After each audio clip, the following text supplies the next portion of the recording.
दोस्तों, एक दरोगा ने घमंड में अंधे होकर बीच चौराहे पर एक आर्मी के जवान का मजाक उड़ाया और अपमानित भी किया। उसके बाद आर्मी के जवान ने अपना AK-47 निकाला और सीधा दरोगा के सीने पर तान दिया। दरोगा के हाथ कांप रहे थे, पसीना टपक रहा था और पूरा गांव सन्नाटे में डूब गया। लेकिन दोस्तों, असली सवाल ये है कि क्या ये टकराव खून में बदलेगा या इंसानियत आखिरी पल पर जीत जाएगी। वीडियो में आगे बढ़ने से पहले दोस्तों, अगर आप हमारे चैनल पर नए हैं तो हमारे चैनल को सब्सक्राइब करना ना भूलें और नोटिफिकेशन को ऑन कर लें, जिससे सही समय पर हमारी वीडियो आपको प्राप्त हो सके। दोस्तों, तो चलिए मैं पूरी घटना विस्तार से बताता हूं आखिर हुआ क्या था। गांव की सुबह हमेशा से ही जीवन से भरी होती थी। मुर्गे की बांग, दूर से आती बैलों की घंटियों की टंटनाहट और घरों से उठता चूल्हे का धुआं मिलकर एक ऐसा दृश्य बनाते थे जिसे देख कोई भी कहेगा, यही असली भारत है। खेतों में ओस की नमी अब भी चमक रही थी और बच्चे नंगे पांव मिट्टी पर दौड़ते खेलते नजर आ रहे थे। लेकिन उस दिन का माहौल थोड़ा अलग था। गांव के बीचों बीच चौराहे पर एक हलचल सी थी। लोग एक दूसरे से कानाफूसी कर रहे थे। सुना है आज दरोगा साहब फिर किसी से भिड़ गए हैं। अरे उनका तो रोज का ही किस्सा है भाई, घमंड तो देखो, जैसे पूरे गांव पर राज करते हो। दरअसल इस गांव का थानेदार यानी दरोगा रघुबीर सिंह अपने रब्बदात के लिए कुख्यात था। उसकी मूंछें तनी रहती और जब वो मोटरसाइकिल पर बैठकर गांव में घूमता तो बच्चे तक छिप जाते। लोग उससे डरते भी थे और नापसंद भी करते थे, लेकिन मजबूरी थी। पुलिस का डर हर कोई झेलता है। रघुबीर सिंह को अपनी वर्दी और पद का इतना घमंड था कि वो किसी से भी ऊंची आवाज में बात करना अपना अधिकार समझता। गांव वालों की नजर में वो कानून का रखवाला कम, दबंग जमींदार ज्यादा लगता था। उसी दिन दोपहर को गांव में एक नया चेहरा आया। लंबा चौड़ा, कड़े नयन नक्शों वाला नौजवान, छाती पर सेना की वर्दी, कंधे पर बैग और आंखों में तेज। वो था आर्मी का जवान वीरेंद्र चौहान। वीरेंद्र छुट्टियों में अपने गांव लौटा था।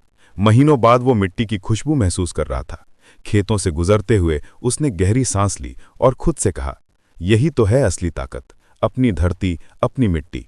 गांव के लोग उसे देखकर गर्व से भर उठे। बच्चों ने दौड़कर उसके पैर छुए, बूढ़ों ने आशीर्वाद दिया। हर कोई कह रहा था, देखो वीरू लौटा है, हमारा बेटा देश की सेवा कर रहा है। लेकिन जितनी खुशी लोगों को थी उतनी ही चुभन दरोगा को हुई। वो मन ही मन बुदबुदाया, ये फौजी आए नहीं कि सब इसकी जय जयकार शुरू कर देते हैं। जैसे पुलिस वाले कुछ नहीं होते, सब भूल जाते हैं कि गांव की सुरक्षा किसके भरोसे है। असल में दरोगा को सेना के जवानों से जलन रहती थी। उसे लगता था कि लोग पुलिस की इज्जत नहीं करते, जबकि फौजी को सिर आंखों पर बिठाते हैं। शाम का समय था। गांव का चौराहा लोगों से भरा हुआ था। कोई पान खा रहा था, कोई गप्पे मार रहा था। तभी दरोगा साहब अपनी मोटरसाइकिल पर आए। हमेशा की तरह उनकी एंट्री धमाकेदार थी। जोर से ब्रेक मारा, धूल का गुबार उठा और पूरा चौराहा उनकी ओर देखने लगा। उधर वीरेंद्र भी उसी चौराहे पर खड़ा था। वो अपने बचपन के दोस्तों से बातें कर रहा था। दरोगा ने जैसे ही उसे देखा, चेहरे पर व्यंग भरी मुस्कान आ गई। मोटरसाइकिल से उतरते ही उसने ऊंची आवाज में कहा, ओहो, तो ये है हमारा बड़ा वीर जवान, छुट्टी पर आया है क्या? गांव में तो ऐसे खड़ा है जैसे पूरा बॉर्डर यहीं लगा हो। सब सन्न रह गए। सब समझ गए कि अब माहौल बिगड़ सकता है। वीरेंद्र ने शांत स्वर में कहा, दरोगा जी, मैं तो बस अपने गांव वालों से मिलने आया हूं। बॉर्डर पर तैनाती मेरी ड्यूटी है और गांव की मिट्टी मेरी जान। लेकिन दरोगा ने हंसते हुए कहा, जान? अरे जनाब, यहाँ की सुरक्षा पुलिस के भरोसे है, तुम्हारे जैसे छुट्टी वाले जवानों की नहीं। गांव के लोग हमें सलाम करते हैं क्योंकि हम रोज उनकी रक्षा करते हैं। भीड़ में हलचल हुई। कुछ लोग बुदबुदाए, रक्षा या फिर दबंगई? ये सुनकर दरोगा की भैं तन गई। वो गरज कर बोला, किसने कहा ये? नाम बताओ।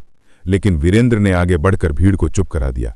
उसने दरोगा की आंखों में देखकर कहा, दरोगा जी, इज्जत मांगने से नहीं मिलती, लोगों के दिल जीतने पड़ते हैं, और ये दिल डर से नहीं, सेवा से जीते जाते हैं। दरोगा का चेहरा लाल हो गया। उसे लगा जैसे किसी ने उसकी सत्ता को चुनौती दी हो। अचानक दरोगा ने वीरेंद्र के कंधे पर हाथ रखकर जोर से दबाया और बोला, देखो जवान, यहां सेना वाला रुतबा दिखाने की कोशिश मत करो। ये गांव है और यहां कानून का रखवाला मैं हूं, समझे?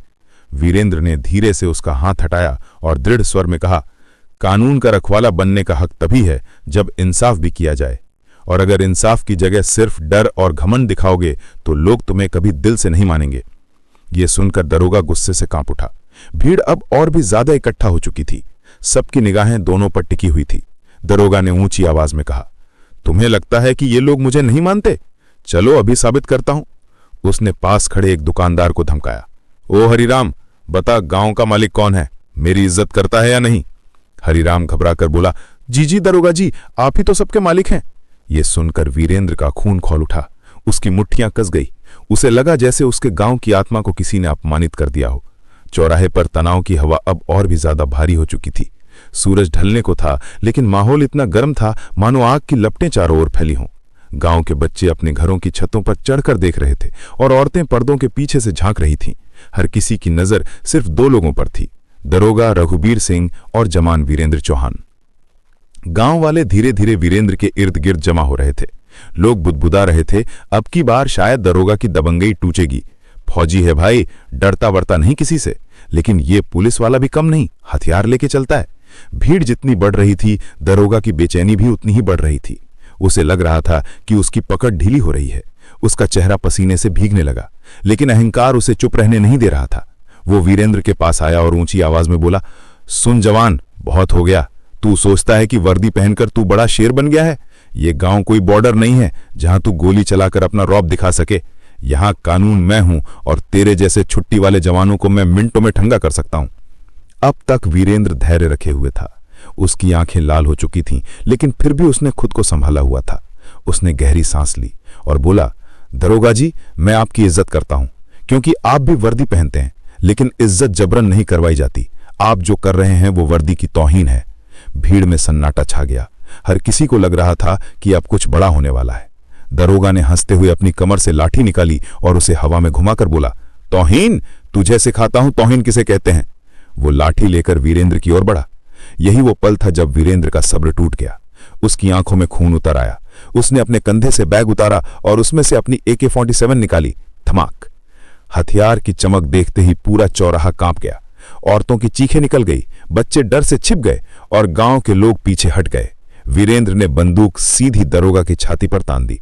उसकी आवाज गूंज उठी, बस एक और कदम मत बढ़ाना, वरना अंजाम सोच भी नहीं सकते। भीड़ के दिल की धड़कनें रुक सी गईं। ऐसा लगा जैसे समय थम गया हो। दरोगा जो अब तक दबंगई दिखा रहा था, अचानक जड़ हो गया। उसकी आंखें चौड़ी हो गईं और होंठ कांपने लगे। हाथ में पकड़ी लाठी जमीन पर गिर गई। वो लड़खड़ाया और डर के मारे अचानक सड़क पर लेट गया। उसके चेहरे से घमंड का नकाब उतर चुका था। अब वो सिर्फ एक कांपता हुआ इंसान था। गांव वाले ये दृश्य देखकर हैरान रह गए। वे पहली बार देख रहे थे कि उनका दबंग दरोगा किसी के सामने इस तरह टूट गया है। भीड़ में खुसुर फुसुर होने लगी। देखो, आज फौजी ने सच में उसे उसकी औकात दिखा दी। अब शायद समझेगा कि घमंड से बड़ा कोई नहीं होता। लेकिन वीरेंद्र की आंखों में सिर्फ गुस्सा नहीं था, उसमें गहरी पीड़ा भी थी। उसने बंदूक तानी हुई थी, लेकिन उसके मन में सवाल गूंज रहा था, क्या सच में मुझे अपनी ही मिट्टी के रक्षक पर बंदूक ताननी चाहिए? उसके भीतर का सैनिक और भीतर का इंसान दोनों आपस में लड़ रहे थे। दरोगा जमीन पर पड़ा कांप रहा था। उसकी सांसें तेज थीं, कपड़े धूल से सने हुए थे और उसके माथे से पसीना धार की तरह बह रहा था। उसने कांपती हुई आवाज में कहा, जवान, गोली मत चलाना, मैं मान गया।